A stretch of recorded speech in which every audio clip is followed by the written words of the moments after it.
Hey all, Bree from the No Guilt Mom podcast, and I have got a gift for you this holiday season. If you love the No Guilt Mom podcast, and I mean love the No Guilt Mom podcast, then tell us about it. Leave us a review, and you can be entered to win a No Guilt Mom gift card. All you have to do is leave a review, take a screenshot, and then simply go to noguiltmom.com/review to enter our giveaway for a free No Guilt Mom gift card, simply for telling us what you think about the podcast. It is amazing. But don't delay. Get right on this, as we're going to be giving away that No Guilt Mom gift card on December 21st. So get right on over and visit noguiltmom.com/review. Welcome to the No Guilt Mom podcast. I am your host, Joanne Crone, and I am joined here by my fantastic, amazing, I need a list of adjectives by the mic, co-host Bree Tucker. Hello, everyone. We need to have a really cool list, and then you'll come up with the word of the day, the adjective of the day. I'm like, positive adjective to describe Bree today. And I'll just look at my list. I'll be like, got it. Bubbly. Bubbly, energetic. Did you ever have to do those introductions where you had to come up with an adjective that was the first letter of your first name to introduce yourself to people? Not that way, but I did have an activity I used to do at the resource center where we would have different adjectives for each letter of your name. Yeah. So similar. I always had to do that in middle school. And J is really hard because all I have is jubilant, and I have joyful, and I have jumpy. I was thinking joyous. Joyous, yeah. Well, B. Try to get a B one that's not related to looks or to bubbly Bree. Fine, you came up with bubbly right away. Brilliant. Man. You're brilliant, Bree. I always came up with bossy and beautiful, and neither of which I felt really fit. And so I was like, man. That's going to be the next adjective announcement. I know. Brilliant, Bree. I can get the nice alliteration and bam, done. And then all of you could call yourselves brilliant as well as your positive adjective of the day. Yes, I think we need to do that. I think that's, I would like to, I have all these ideas in my head to have all these Easter eggs in the podcast for people. So I know we have to do that. So today we are talking about the different roles, I guess, of moms and dads and the different expectations of moms and dads. And the reason we decided to do this podcast is we were actually just talking here and we were getting very heated about it. I'm like, let's go, Bree. I know. As I was going to say, please tell them how this podcast came to be. Do I get into the story or no? Yeah, just start getting into the story. So I'm listening to Love Warrior on my Audible, and I was telling Joanne had recommended it, and I love that book, Love Warrior by Glennon Doyle. Amazing, amazing, amazing. And I relate to a lot of the story. Mm-hmm. So I'm just very passionate and loving her words, very honest. They just resonate with you. So we were talking about it. And then she brought up another, you were saying that I should read Untamed. Mm-hmm. Mm-hmm. And you were talking a little bit about that. Yeah. And you were talking about her relationship with her son. Yeah. Mm-hmm. And well, go ahead and say what and then it brought up this Alexa ad and how mothers are raising sons, and then how wives treat husbands and how husbands are viewed as helpless and incapable. And we are going to get all into that in this episode. It is going to be a good one.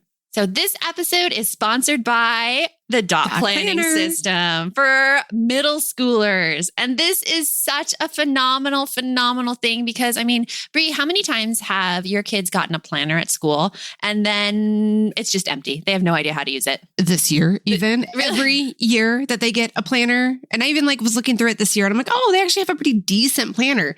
But same thing happens. That happens every year. They don't know how to use it. No. And if kids don't know how to use the planner, they don't see the use in the planner. Oh, but then there's the fun part of where I try to show them how to use it and I get a lot of eye rolls. Oh my gosh, yes. Mom, that's not what the teacher told me to put in there. I like my tween voice there. That's not what the teacher said. You don't know. That's not what the teacher did. That's not how the teacher did it. Or it's stupid. I can remember all my assignments. I don't need to write them down. Yeah. And are you saying I'm not smart enough? Oh, good Lord. No, I'm done. Goes off. I'm done. I'm done. But props to all the teachers out there, because teachers, you have so much on your plates. You don't have time to teach kids how to use a planner during class. And that is why we have the DOT student planning system. It is a whole program that teaches kids how to plan for long-term assignments, how to manage extracurricular activities with the homework responsibilities they have to do each night, how to make it so that they have this test on Friday and they actually study for it, like they built in study times during the week. Or those big projects, like they have like a literature review, an essay they have to write, or the dreaded science project. Mm-hmm. And it's a huge task. And even though the teacher may give it to them in chunks, that chunk is still going to need smaller projects within it. Yeah. And they don't understand how to do that. They don't get it. But that's what DOT's for. They have video lessons that I take them through every step of the planning process, where kids then see the whole picture of what's needed for their big project, and they're able to plot when they'll do it. So that is the DOT student planning system. You can find out more information in our show notes, and let's get going. You want mom life to be easier. That's our goal too. Our mission is to raise more self-sufficient and independent kids, and we're going to have fun doing it. We're going to help you delegate and step back. Each episode will tackle strategies for positive discipline, making our kids more responsible and making our lives better in the process. Welcome to the No Guilt Mom Podcast.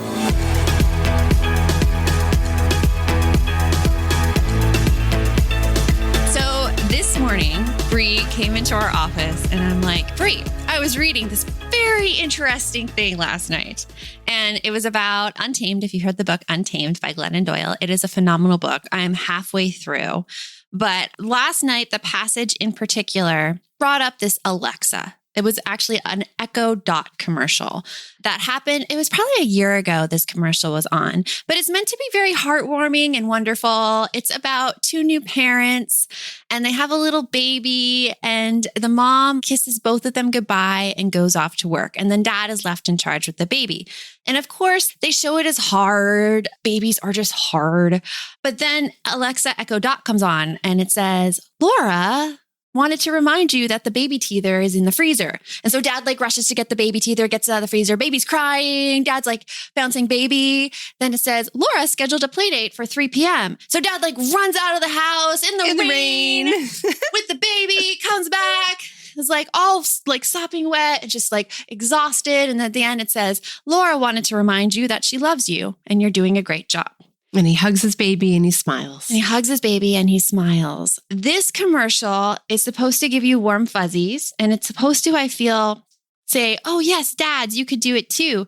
But I see it in a slightly different way. And this commercial kind of irked me when I saw it. And it irked my husband as well, because it showed that guys weren't capable of knowing how to take care of a baby without the wife thinking through every single aspect of their day so that it went successfully. And I brought this up to Bree, and Bree had a very different opinion of it. Well, I do agree on the point of that moms have a very persuasive role, obviously, in their family. And especially in raising boys. I've had my own incident with my son where he just said years ago, we were in the kitchen after dinner one night and I noticed that he left his dishes in the sink. And I said, hey, buddy, come on over here. You forgot your dishes. You didn't put them in the dishwasher. And this kid was I want to say he was 9 or 10 when this happened. He turned and he looked at me and he said, yeah, dishes are a girl's job, not a guy's job. Oh, yeah. Yeah. I was oh, what now? Let's say what now? And he's oh, dad doesn't do it. And I'm oh, no, get over there. You pick up your dishes and you put them in the dishwasher. But that moment was just so crystal clear. There was no misunderstanding what communication I had played in my son's idea about his role in our household and a man's role in a relationship with a woman. And it just was I would have cried. I was so heartbroken and sad when that happened. So you would think that I would immediately go to the exact same perspective. But when I saw that commercial, I saw it as okay, I see that as perhaps a mom having a very strong role and having like that type A and wanting to have that control over everything in the family and feeling like she must have that control. I kind of bring it back to that whole, we talked about with positive discipline and people finding a place to belong. Her place to belong only matters if she is the one who's in control of everything. Mm-hmm. And so in that case, she is telling him where things are. And personally, I was insulted that she scheduled a play date on a day she wasn't there. How dare you schedule a play date on your dad's time? Like, and not tell him, because he was clearly shocked in the commercial, running out in the rain, like soaking, trying to get there. I was like, wow, that is really demeaning that you're assuming that dad had no plans and couldn't figure out how to play with his son during the day. Yeah. And I don't disagree with you entirely there, but I think that it gives a message. In that particular scenario, that could have been exactly what's happening. But since it's to like this broader audience, it gives this underlying message that men just can't take care of it on their own, that they need their wives planning every single day for them. Because as Glennon Doyle said in her book, she said, not only did that mom have to plan her whole day, but she had to plan her child and husband's entire day as well, which I think a lot of women feel they need. Like, I know many friends who, whenever they want to go out of town or on a girls' night, they're the ones who like make sure that dinner is prepped for the night and that all the food is ready before they go and they have dinner themselves. Or if they go out of town, they make sure all of their kids have clean clothes for every single day.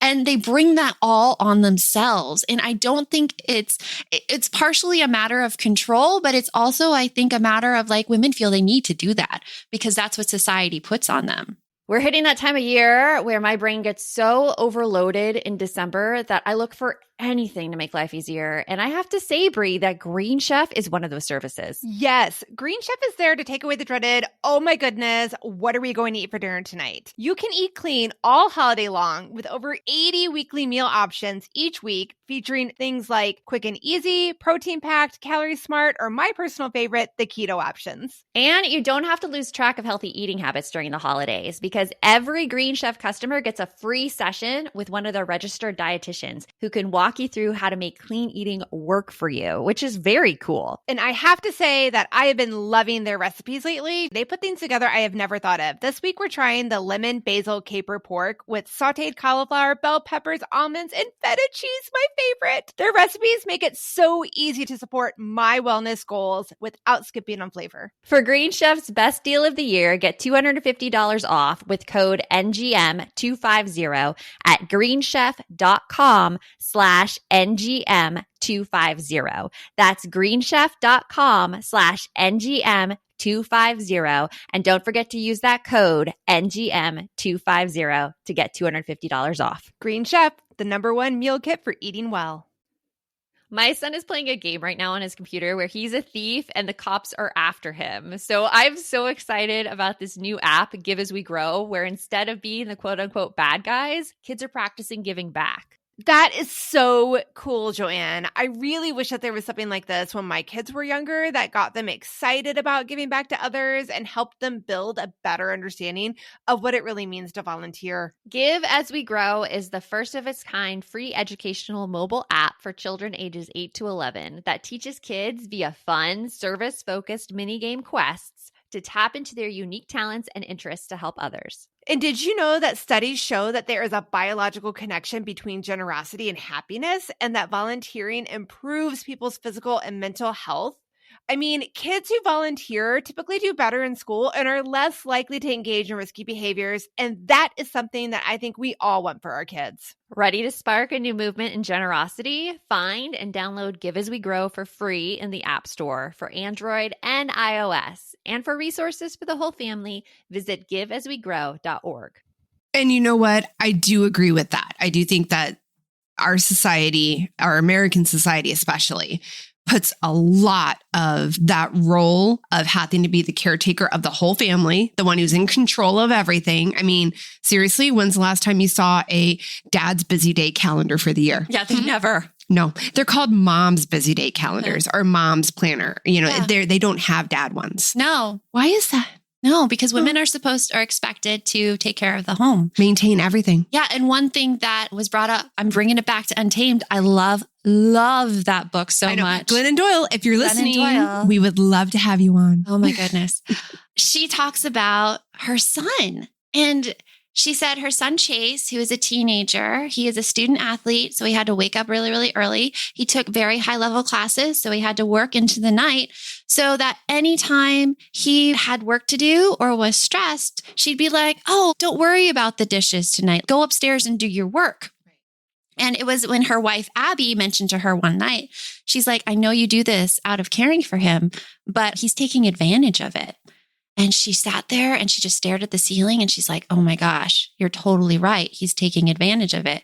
And she went on a walk with him the next day where she's like, I'm sorry that I ever gave you the impression that your life and achievements outside the home are more important than your responsibilities inside the home. Hallelujah. Yes. And I'm sorry for that. And that is going to change right now. I am not doing your chores.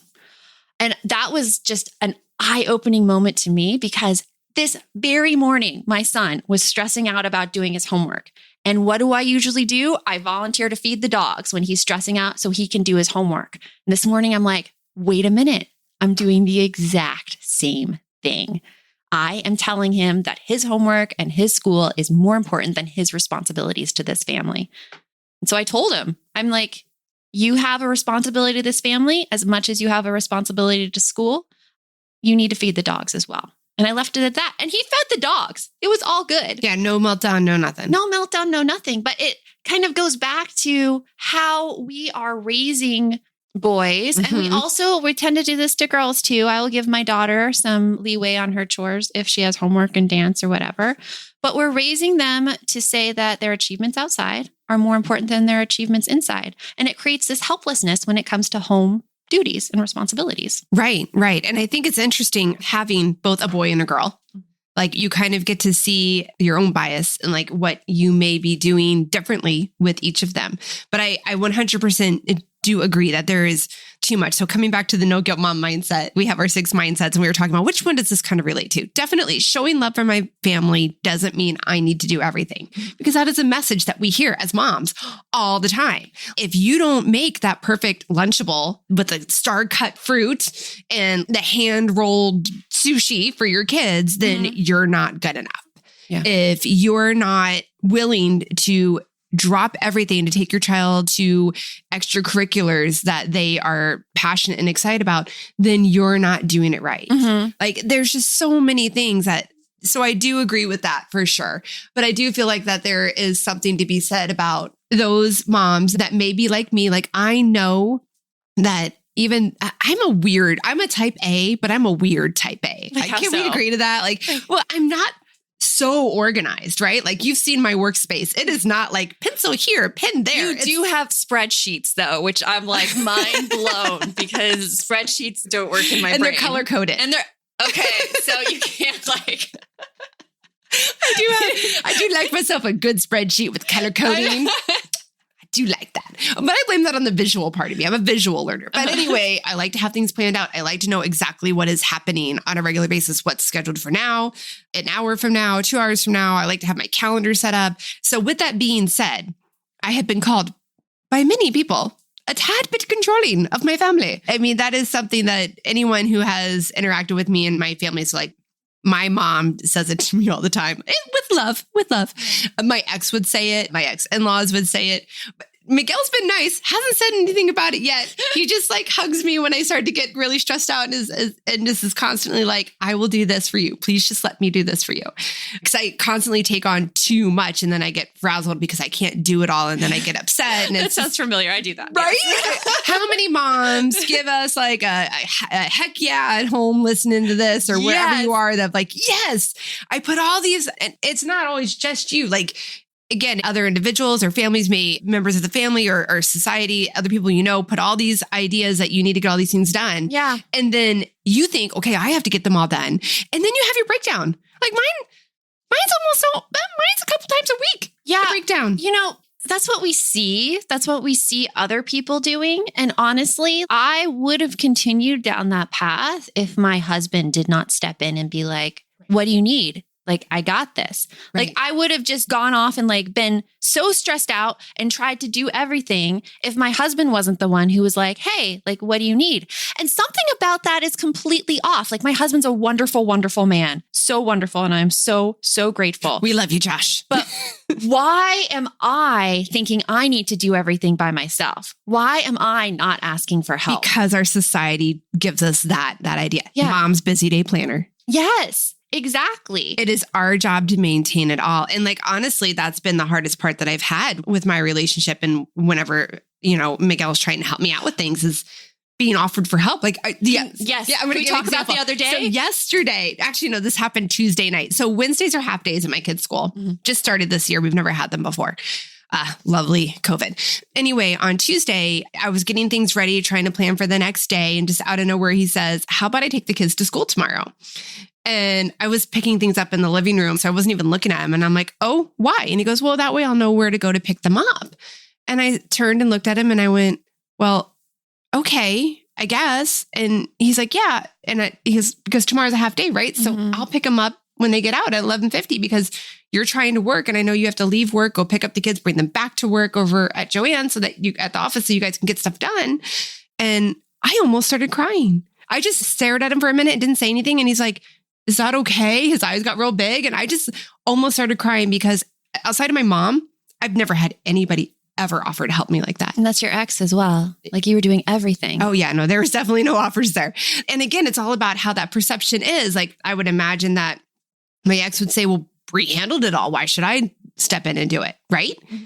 And then when I had said to Miguel yesterday, he did it all just fine. No problems. He perfectly capable adult, could figure out how to drive to the school, do drive pickup line both times. He had no problems. Yeah. And when everything was done, like, I came home and I just gave him the biggest hug and was like, thank you so much. It was so amazing to not have that extra stress and to know that I could trust somebody else to help me. And he's like, well, we're partners. And again, almost cried. I just love Miguel so much. Shout out to Miguel too. Yeah, almost Josh cried. and Miguel. Yes. And then behind No Guilt Mom. Yes. Yes. And then I just almost cried again because I was not used to having that kind of support. There was never a partnership the first time. That wasn't how it was. And we both just kind of took on our roles and that was our roles. And we just didn't even question them. Mm-hmm. But then the roles just kept getting bigger and bigger. And the expectations just kept getting, I felt, more and more out of whack to where my ex-spouse felt like his job was outside the home and that my job was everything inside the home. And it wasn't good. So like, part of this conversation is to first bring awareness to the issue, but also if you are experiencing this right now with this need to get everything done and you don't feel like you have enough help from your partner or you don't feel like you have enough help from your kids, what are some ways that I don't want to say even the playing field, but more taking some of that control that we take on, taking that a little bit away and giving it to our partners and giving it to our kids? Well, I think the first thing has been healthy communication, right? Yeah. Like, you and I both try really hard to work with I statements when we're dealing with anybody in our life. Yeah. Taking everything on, it's not really taking everything on us, but seeing it from our perspective. So like, if there is a thing that's stressing me out, like say there's dishes on the counter, I will take it to me when I talk to my husband. I'm like, I feel really stressed when I see dishes on the counter that need to be cleaned. Right. And I'll leave it there. There's no blame. There's no blame. There's no you stress me out because that's where it gets, and I would be the same way. I'd be pretty defensive if someone said to me, every time you do this, it does this to me. Yeah. Wow. Holy cow. That's a loaded statement. I was reading in another book last night. It's called Difficult Conversations. And they talk about how in every interaction, there's a first story, there's a second story, and there's a third story. The first story is the one that we see, like it's our perspective of what we think is happening. Okay. The second story is what the other person sees is happening, which we don't know. We don't know the second story. Right. We have no idea. The third story is what an outside mediator would see. So it's those things that are very objective. If two people are in a fight about who does like more housework, a mediator would come in and be like, okay, I see two people who are both stressed out about their responsibilities at home. And using this like personally, if you were going to look at the third story of things about being stressed out about the amount of housework, you could say, I feel really stressed out about the amount of housework I have to do. I don't know your side of things. I want to know more about how you feel about housework. Can you tell me how you feel? And then I want to share a little bit how I feel, and maybe we can come to a compromise. Right. And I think that when you're talking about that in your family and a family with couple and children, it's definitely important that the couple, the adults, get on the same page first before you bring anything out to the kids. Yeah. In very few cases, I can think of how that conversation should happen in front of the kids. Very, very, very, very few, very specific instances. But for the most part, that definitely has to be done beforehand so that you guys are on the same page when you're coming forward with expectations. I think it should be done in front of the kids when you're used to having that kind of conversation. Right. As a new thing, it could get a little ugly, but when you're used to then solving problems in a way that, it's very fair to both person, then you should start having those conversations in front of kids so kids could see how you solve conflict. Right. That's exactly where I was going to get, because I feel like in this day and age, we do so much of so look at that social media. Again, talking about our societal pressures, our social media is so primed and primed for that perfect image. No conflicts. Everything is done well. That's what our kids see. They see our Instagram. They see our Facebook. They see these perfect images. They don't see the struggles that happen there. And showing children healthy communication, being able to work through it is really, really helpful.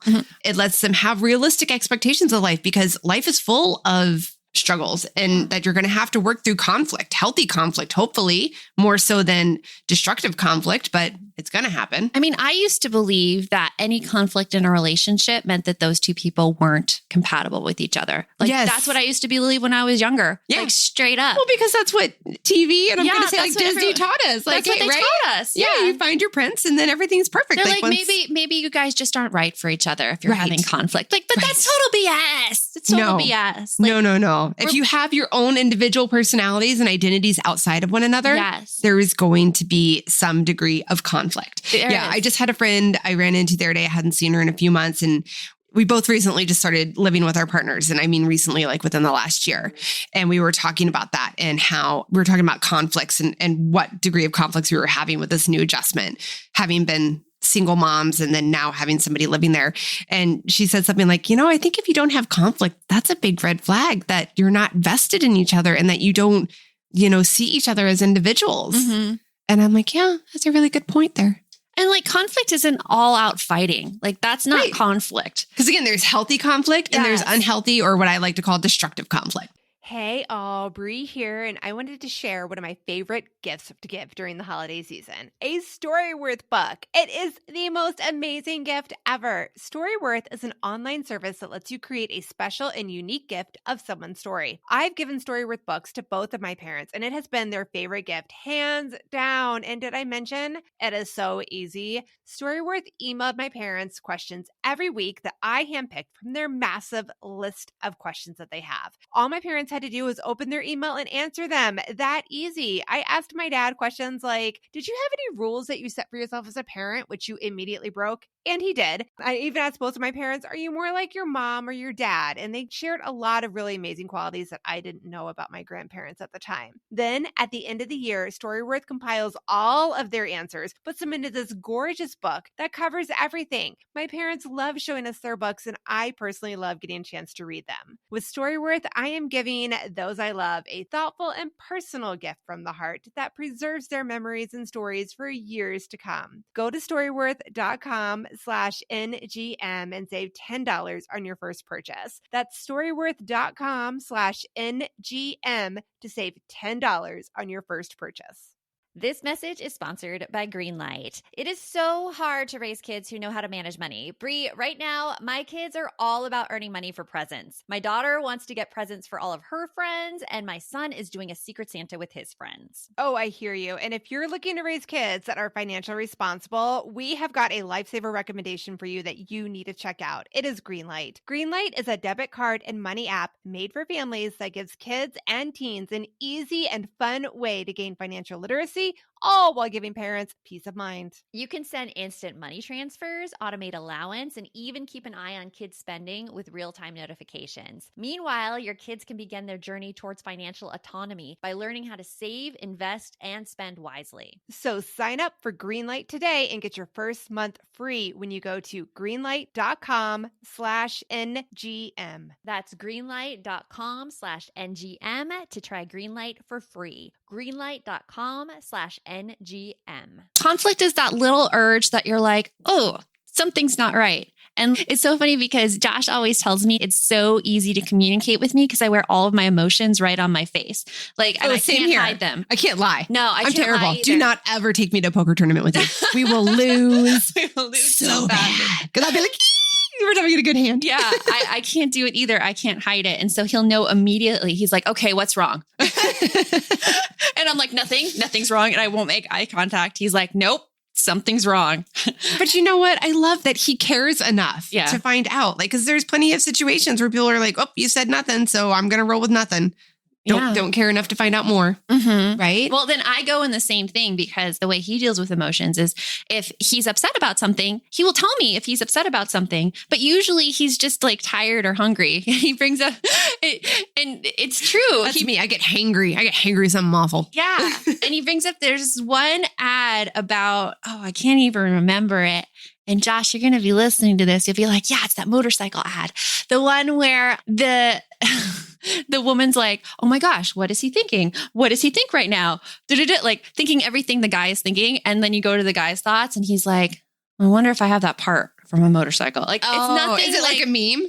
No, it was like a YouTube video. Like this was like 10 or 15 years ago. Okay. But it was just one of those things like, it's not all the drama. Like, right. Some people don't have all the drama. And I think that's also unfair to make that a gender thing. It's not a gender thing. To be like, just good. Like, because you see those memes all the time. That's a very good point. It is not a gender thing. It's just some people have the drama and going on in their heads. I have the drama and some people do not have the drama. Right. And that's why that healthy communication, number one, huge thing right there. Yes. Right. And I love then if there's a conflict within the family, I love family meetings, which again follows through with that whole healthy conversation. There's something that feels off. Let's talk about it. Yeah. Because when we pretend like it doesn't exist, oh man, it just gets bigger. It gets bigger and bigger. And then people blow up and they're yelling at each other. And really they're yelling at stupid things that like don't need to be yelled about, but really it's because they're upset about something else that they won't talk about. Don't you love it when it like comes up from forever ago? And then 2 years ago, you did that. Oh my gosh. I've had friends do that to me and I'm like, no, you did not. Like literally this happened a year ago and we're just talking about it now. Right. No. Yeah. How in the heck was I supposed to work with that? And you know, again, what does that teach our children? Exactly. Teaches our children that it's okay to harbor things and to keep it inside. And we all know what that does. Hello. Gray hairs and just stressed out and you're on edge. Yeah. You get that anxiety, which we had just talked about the other day on another podcast, the anxiety of moms. Yeah. Like it feeds into all that. Do we want that for our kids? Mm-hmm. No. We want them to be happy. We want them to be healthy. We want them to be able to problem solve situations. If they come into a conflict anywhere in their life, at work, social relationships, just even in the checkout line at Target, I want them to be able to work through that problem. Yeah. And to be able to have that conflict resolution and that healthy communication. Yeah. And this all goes back to at the beginning of the podcast, the relationships between, husbands and wives, partners in the home, wives and wives, husbands and husbands. Mm-hmm. It just goes back to really healthy communication and figuring out what the other person expects, what the other person needs to do, not assuming anything, and also holding our kids responsible for what they have to do in the home as well as what they have to do outside the home. Yeah. And realizing the role that we play as their parents, especially you and I as their moms, and the way they view their gender roles, both within the family and outside the family. But I know that within the family, that's a huge one. And our hope is to eventually nix these gender roles because they're all socially constructed roles. There is nothing that says that women have to do this one thing and men have to do this one thing. And it's hurting both sexes equally. I'll throw out this again about life skills. I went away to college, and so I didn't know how to do laundry. And funny reason why I didn't know how to do laundry. Growing up, my mom was a nurse. My dad would take on many roles in the home as well. That has nothing to do with my mom's job. The nurse factor is that she wore white. Yeah. Okay. You can see where this conversation is going to go. So one day my dad did laundry because I don't remember why. I don't remember if he did them all the time or not, but I do remember the sock incident. A red sock went in. It was a red sock. I know, right? A red Who sock. owns red socks? I think it was like mine. Really? Because I was only like 8. But because it happened when I was really young. I remember this. So what happened was a red sock went in with my mom's scrubs. After that, nobody was allowed to touch the laundry. No one but my mom. To like one mistake is okay. Right. Well, yes. It was one of those, like, I swear it would have been like an 80s sitcom if you could have, the whole incident that went down. And then the result of that was nobody was allowed to touch laundry. So I never learned how to do laundry, never thought about it. My parents sure as heck never thought about it. I went off to college. After the first week, I was like, oh crap, I'm out of clothes. I don't know what to do. Yeah. Luckily, my roommate was like, knew how to do it and was willing to take me downstairs once she stopped laughing for a few minutes. Like because I even had I did one of those things where I went away to college and I went away to a school where I knew no one because I just wanted to have I just wanted to be able to have that whole experience, not bringing anything with me. Yeah. So even my roommate, I didn't know. Like I did that whole lottery thing where met her the first day I moved in. I did that too. Right, best. Love you, Glinda. Shout out to Glinda. She was my girl. But yeah, she took the time to teach me how to do laundry because that expectation wasn't there. I also didn't know how to cook. Yeah. Like I had this whole thought process all through college. I was going to be so successful. I would hire a maid and a chef because I didn't want to have to learn those things. They were below me. Oh, yeah, but yeah, that worked out. I didn't know how to cook either, honestly. I do know how to cook now through watching a lot of Rachel Ray and Food Network. But Mine was the box service, like Hello Fresh, those kind of things. They taught me how to cook again. They're good. They're good. I have recently, like my kids do know how to do laundry because I didn't know how to do laundry either. So they do their own laundry. And I got that from you. My kids now do their own laundry. It's it may not be pretty. No, but it's on their own terms. Throwing it all in, putting it on cold, like honestly. Yes. And then keeping a mind out for delicates that you have to put in a separate cycle. And that's it. I was going to say, and the other thing it's taught them too is like every Sunday, I will check in with them some point during the day and I'll just go, because we go to a uniform school. Do you have enough clothes for this week? Mm-hmm. And then that dings them to go, oh, and then they go check. And if they hadn't done their laundry, they start their laundry. I mean, I wish they'd thought of it on their own. That's my only thing I say is, do you have enough clothes for this week? Yeah. And then I let it be. And then whether or not they check or don't check, I don't care. Yeah. They wake up Monday morning and go, I have nothing to wear. I'm like, oh, that really sucks. You might have to go through their laundry. Yeah. Yeah. And then recently through listening to another podcast, it's called Adult Conversations, a really great podcast. My kids are now cooking one meal a week. There are these cookbooks. They're like, oh, I cannot remember the name. We'll put them in the show notes, but they're for kids and they each pick one recipe, each out of their own cookbook. My son's is like your first cookbook. It's very simple recipes and my daughter's is slightly more complicated, but they'll each pick it. They'll tell my husband who does the grocery shopping what their recipe is. He'll get the ingredients and then they're responsible for that meal. So like this week, my son did these cookie pan pizzas where we just bought pizza dough. We put pizza dough in the tin and then he put the sauce and the cheese on it. And he actually cooked the entire pizza while I was on a conference call. He got my daughter's help just putting it in the oven and removing it from the oven. But oh my gosh, this is like 2 months into the cooking process. So he is getting more and more skills as like a 7-year-old, which I'm like, I wasn't cooking like that at 7. And my daughter makes these fantastic meals. Like she made this beef and broccoli dish. We're like, oh my gosh, this is so good. She is a very talented cook. I'm hating being on my diet right now. I can't wait till I can have some more for goodies. But my son wants to also cook like that as well. So I think just takes time. Having all kids have those life skills. Right. It's a huge, huge factor. And I agree 100% because again, coming back to those gender roles within the family and, expecting mom to handle everything and whether or not she's a type A like Brie is or not, it is a partnership. If you want your children to have that, you have to lead by example. Mm-hmm. And I think that teaching them these kind of life skills as children is huge. Letting them see it happen. And we've been trying to do the one meal a week. It's a little rocky at my house because my kids are older and I'm bringing it in at a later time. but we're going to get there. We're getting there. I've been holding fast It's to not it. perfect at first, and that's okay. Yeah, you find your groove eventually and you'll figure it out. But the one thing that I feel confident in is that my kids know how to do laundry. Mhm. They know about asking themselves that question of, do I have enough clothes for the week? They see both mom and dad taking on active roles in the home. There's no I hate to say it's 1950s mindset, right? Mhm. That the woman takes care of everything. And it's funny how that kind of morphed, right? Mhm. Like that mindset of that the mom takes care of everything in the home made a little bit more sense when mom was the only one who was home. Mhm. And mom had a much easier job at home. Yet society was not as it is demanding as it now. is now. Yeah. Yeah. I mean, you didn't have your kids going to 4 different extracurricular activities. You weren't expected to keep up with so much. Like even those individuals that are stay-at-home parents right now, they still have a lot more expectations on them than their parents did in the 50s. They truly, truly do. Yeah. I think we have so many, like we've just gotten the really hard message as moms raising kids right now that we have to be everything and do everything and raise these perfect children. And it's just impossible. That's to BS. do. I call It BS is on that. BS. And the only way we can change it is if we step back, relinquish some of that control. It's going to be really messy, but you know us, embrace the messiness. You could, for those that are like Brie, you could still use your colored highlighters You on could things. still You could use still it. get some of that You could colored still use coating, it. but you still gotta watch it, let it go. And like you just said, embrace that messiness. So just, take a look. And if any of this has rung true for you today, we may have made you feel a little uncomfortable. That uncomfort is totally okay. It is needed.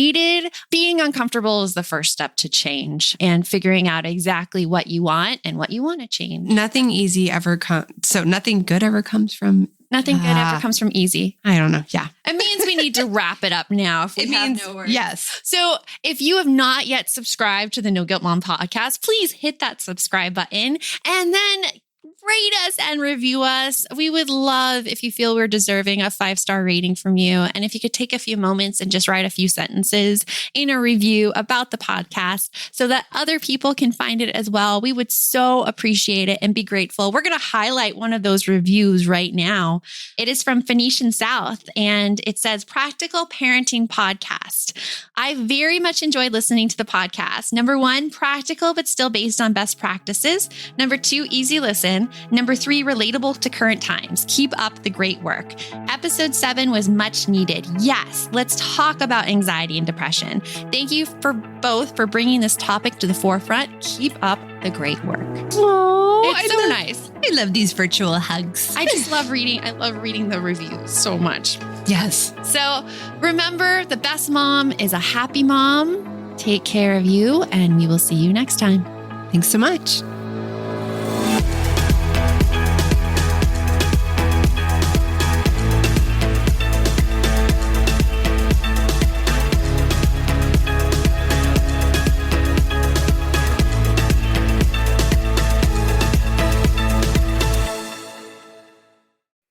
Are you looking for something to listen to with your whole family? Then check out 6 Minutes, produced and created by Gen Z Media. With over 200 twisty, cliffhanger-filled episodes, 6 Minutes tells the story of 11-year-old Holiday who was pulled from the icy waters with no memory of who she is or where she came from. 3 years ago, Brinley Pasternak helped the Anders family uncover the truth about Holiday's past. Now she'll need them to help her find the truth about hers. In 6 Minutes Out of Time, the long-awaited sequel, Cyrus Anders is found unconscious near the mysterious Elixir Academy in Florida, and Brinley learns the school may have a shocking connection to her missing mother. Dive in now and get the most downloaded family audio adventure in history. Follow 6 Minutes wherever you get your podcasts. You can listen early and ad-free with the GZM family subscription.